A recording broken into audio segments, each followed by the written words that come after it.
Hi everyone, welcome back to this channel. Today I'm going to show you how to create an aesthetic standout Instagram story, just like this one. What should we call these effects? Floating effects or an overlay effects? Well, whatever. The important thing is we're going to create these aesthetic looks easily and quickly. Okay, let's get started. First, of course, open your Instagrams and then go to the post that you want to repost on your story. I will choose this one.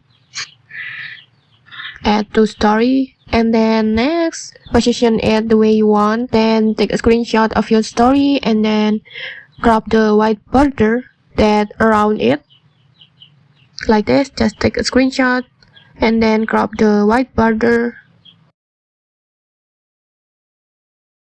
Like this, and then save, and then crop on other side.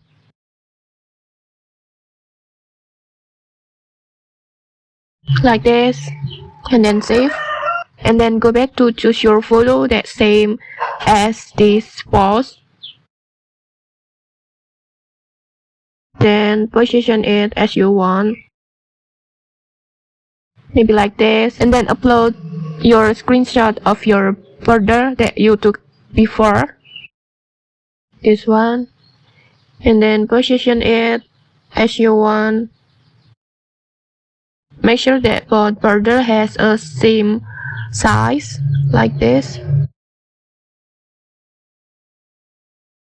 maybe like this. Now it's time to remove the background from your photos, so you will only have the subject like yourself, only yourself, floating on the top. And to do that, Instagram actually has a cutout feature to remove the backgrounds, but it often gives sloppy edges. So instead you can use a background remover tool like remove background or apps like Canva or PixArt.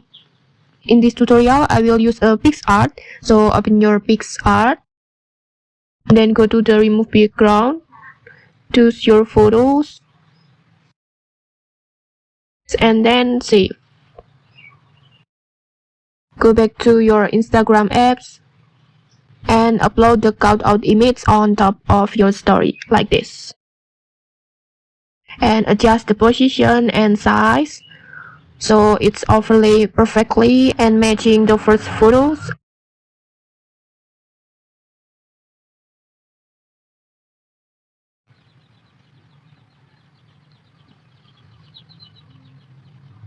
Maybe like this one. And once you're happy, just post your story. And just like that, you have created a clean and aesthetic floating effects for your Instagram story. And that's it. If you found this helpful, don't forget to like, comment, and subscribe for more tutorials. Thanks for watching and see you!